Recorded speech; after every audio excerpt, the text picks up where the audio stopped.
Hello everybody, my name is Brian Adcock. I am the race director and founder of Castle Triathlon Series.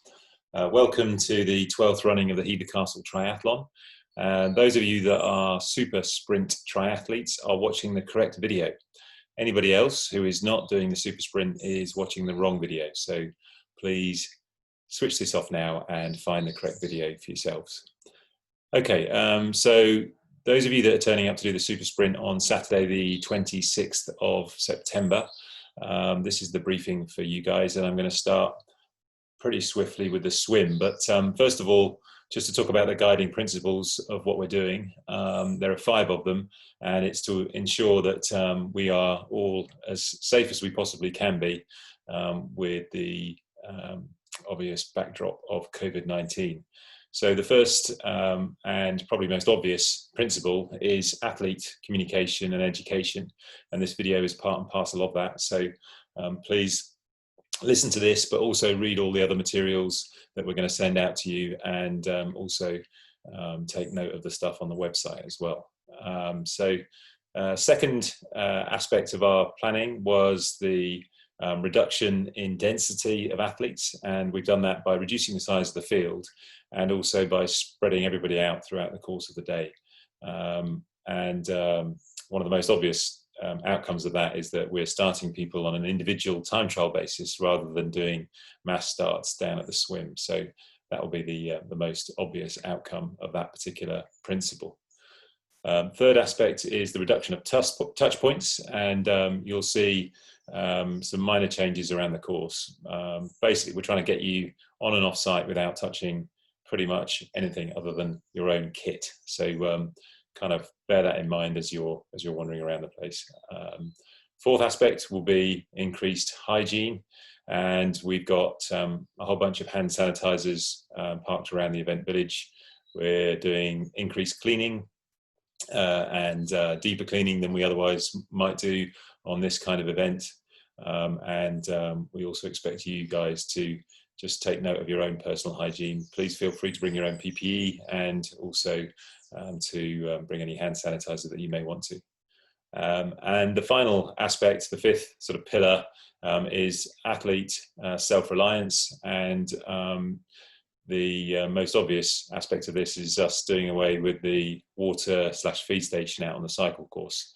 So we're expecting you to be more self-reliant on the cycle than you otherwise would normally be for this particular race. So bear with us on all these points. It is different for everybody, but we're doing it to try and make the race as safe as possible. So moving on to the actual race itself, I'm just going to share my screen with you, and we're going to talk firstly about the swim. So you should be watching this video in conjunction with the other video that talks about how you arrive on site, how you park your car, go through registration, transition, and then end up down at the loggia. You'll be called forward onto the loggia in groups of 15, where you'll see me, and in the normal way I'll brief you about what you can see down the lake. I'll also remind you on the numbers of laps that you're supposed to be doing on both cycle and run, and I will also show you the signage that you're following out on the course. Once I've briefed you, you'll be handed over to the starter on the left-hand side of the loggia, where my cursor is down here, and your swim start time will start as soon as you as an individual cross over that mat and make your way down the steps to start. Just a reminder that those steps are super slippy. We will have some form of matting on them, but please take care, and you're not allowed to dive in because this is not particularly deep off the loggia here. You guys are swimming 400 meters, and it's a very straightforward swim, and out and back you'll swim past a buoy at 100 meters, and then when you get to the 200 meter buoy, you'll swim around that, keeping it on your right shoulder, and then you'll just make a beeline back for the orange archway that will be parked on the bank down here just by the boat exit ramp. When you get to the boat exit ramp, normally you'd be pulled out of the water by a large chap called Simon. He's not going to be around this year. Again, reduction of touch points. We are putting in some handrails, which we cleaned on a regular basis, and you'll be able to pull yourself out of the water using those handrails. And as soon as you've exited the water, you follow a blue carpet off to the left, which follows this gravelly path here, and then you'll make your way up through the trees, following the line of my cursor, and then into transition, which is in this location here. As far as swim safety is concerned, we've got the same number of canoeists and powerboats that we would have normally. The only difference is that the guys on the powerboats, who are the ones that, if we have to evacuate somebody from the water, get in close proximity to people, they'll be wearing PPE. Other than that, everything else will be exactly the same. If you do get into trouble out in the water, just remember that the lake was only dug to 4 foot deep. So if you're over 4 foot tall, you should be able to stand up on the bottom. But if for whatever reason you do need assistance, then please just roll over onto your back and put your arm up in the air, and one of my canoeists will come over and make sure that you're okay. So that's the swim. And as soon as you come up into transition, it's this diagram here. So you'll come up through the trees from this corner, past the deer fence and into swim in at this corner here. Different from previous years in that we're going to ask you to run down to this corner, which will help us initiate the one-way system through transition. So into swim in, down to this corner, and then this end of all of the racks in transition will have a letter or a number on the end so that you can identify which is your rack. You then run across to wherever your bike's parked. So in this instance, let's say it's parked here, and that's where you get out of your wetsuit and get yourself ready to cycle. As soon as you've got your helmet on and your cycle kit on, you grab your bike off the rack and run with your bike. Don't jump on it to the far end of the racking, and then turn left into this corner and left again all the way over here to bike out. And then you'll still run with your bike down this side of the barrier until you get to the mount point line, which is just about in this location here, where the scaffold pedestrian bridge is. And then that's you out onto your cycle. As far as your cycle route's concerned, you're doing 1 lap of a 20k circuit. Let's put that on full screen. And this is transition here. This is where you mount, and then you've got 600 meters before you get to the end of the back drive, as it's called at Hever. This is a narrow road, and there are a line of cones down the middle of it. When you guys are leaving, there may well be people who've left earlier in the day coming back onto site. We don't neutralize it, so you can overtake, but please maintain your social distance of 2 meters at all times. One other thing about this driveway, when you get down to this end here, about three quarters of the way along it, there's some estate cottages, and in front of the estate cottages are some speed bumps, 4 of them in fact, 2 of which are very large indeed. So please keep your wits about you as you're going along that drive, because there'll be a lot happening, and it'll be a bad start to your day if you come off your bike at that point. When you get to this point here, you're at the front entrance of Hever Castle, and just a reminder that you're going out onto the public road. The roads are not closed for the purposes of this event. They are heavily marshalled and heavily signed, and we will have traffic management out on the course. I'll explain that in a minute. But it's incumbent upon you to stay into the left-hand side of the road at all times and to obey the highway code. Please be courteous to other cyclists and other road users, and please do not litter at any point on the course. Okay, so as you come out of the estate here, you turn immediately left, you go past the church and the pub, and then come down to the T-junction at the bottom here, which is traffic managed. So traffic management means that we employ a traffic management company called Shift, who are dressed in day-glow orange suits, and they carry stop-go boards, and they're allowed to hold the traffic, and so you should be able to pass and turn left around that corner unimpeded. There are occasions when they've held traffic for a long time and they have to let the traffic go, so please listen to what they're saying. If they're asking you to slow down or stop, it's for a good reason. Okay, so from Marshall Point 2, you then make your way up what can only be described as a cheeky little hill, which will take you up into the village of Mark Beach. When you get up here, you're going to be turned left, and then you'll follow the road along here, undulating until you get to this location here. The road itself, which is the one that you're on and should stay on, goes straight on, but there is a left-hand turn which is indicated with pink cycle route signs, which is for the starter try, which is a separate race to the one that you're in. You guys are going to be following yellow signage, and the starter try guys are going to be following pink signage, both with the word cycle route on. So you go straight on here, you pass Stonewall Park, which is a large country house, then a cricket pitch that belongs to Stonewall Park, and after the cricket pitch you turn immediately left onto this road down here, which is called Grove Road. This is undulating, but when you get halfway along it here, it then becomes a very steep downhill section, the fastest bit on the course, and you need to just be careful, not only with your speed as you go down the road, but when you get to the bottom, there's a T-junction, and you're going to be turning left at that T-junction. It is traffic managed down here, but there is a line of cones which you must stay on the inside of as you go round the corner to the left, which will help filter you into that particular road. So just be mindful and keep your speed under control down here. From there, you head north into the village of Penshurst, and then just after the village hall, you turn left, heading uphill. There's no water station out on the course, as I mentioned earlier. It's not required for you guys, particularly as you're only doing one lap.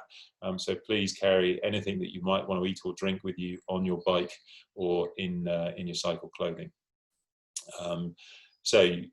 Ascending uphill out of Penshurst, you get to the top of the hill, and when you get to this point here, you're going to be turned left, and then you go downhill over a railway and come to a T-junction. This is traffic managed. There's a nasty little blind summit just about here, and you will need to keep your wits about you as you turn left onto what is the B2028, which is the main road between Tunbridge and Edenbridge. So you whiz along here, and you handrail the railway line for approximately 3 kilometres before you come to a bridge that passes underneath the railway line just outside the village of Bow Beach.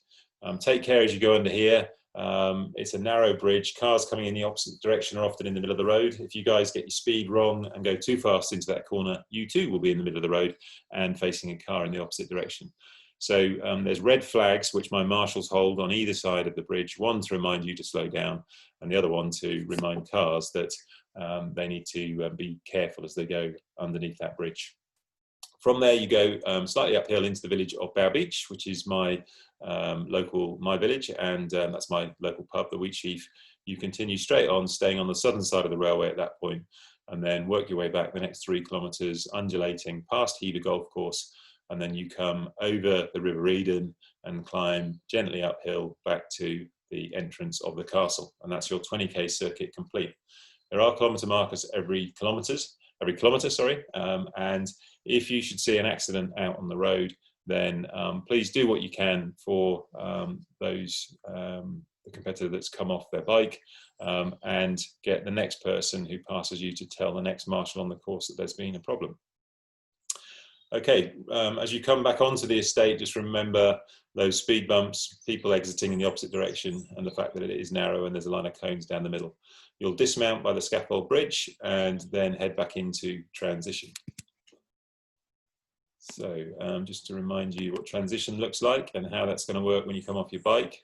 So you dismount here, you run with your bike down the side of transition into this corner, and then all the way across into this corner again, and then back up to the letter that your bike was previously racked on. You then run across with your bike, re-rack your bike, and get your running kit on, and then head out in the same direction to the end of the racking, turn left into the corner, and then left again into this corner, before doubling back on yourself, and your run heads off in this direction initially. So that's T2. So going out on your run, let's put this on full screen. So this is transition. You come out, run out in this corner, and then you run off in this direction. Ignore the purple line on this map. That's got nothing to do with us this year. But you guys are following the green dotted course, and basically it's 4.2 kilometers long. Initially, you handrail the edge of Poperidge Field, then you turn left at what's called Shite Lane. You run on a metalled track made out of road planings. It's not tarmac. Till you get to the top of the hill, and then you cross over onto the grass whilst you handrail the top of Park Wood until you get into the corner of the wood over here. You then turn left downhill. You've done about 1 kilometre by this point, and you pop out of the wood just here and then run down straight towards the lake. At the bottom of the hill here, you turn right. When you get to the water point, you'll have done half of the distance of your way around your run. Water point will be laid out with cups of water, cups of high five, and cups of flat Coca-Cola, and also energy gels. So there will be some sustenance for you on the run. And then from there, you run in a nice straight line down the Anne Boleyn Walk, which takes you over a bridge here, over an island called 16 Acre Island, past the water maze, and then over a second bridge here. You're then into the formal gardens of the castle. You pass around the back of the castle, past the old squash court, and then you come down past the moat restaurant. And when you get to this point here, if you look over your left shoulder, you'll have a stunning view of Hever Castle itself. And then after that, you climb up a little gravelly hill. And then when you get to the top of the gravelly hill, you've got about 350 meters or so before you get to the finish. And you'll come bowling downhill on some nice grass. When you pass the ticket huts in this location here, you've got about 100 meters to go. And when you get into the trees just under here, you'll see a sign that says finish off to your right, and make sure you turn there, and then you'll finish just here to the left of transition. You'll be following green or yellow run route signs on the way around the course, and again there are kilometre markers every kilometre. We do have first aid out on both the cycle and the run courses, and again if you see a problem or somebody that's having a problem, just tell the next marshal on the course and we'll be able to get our first aid out there as quickly as we possibly can.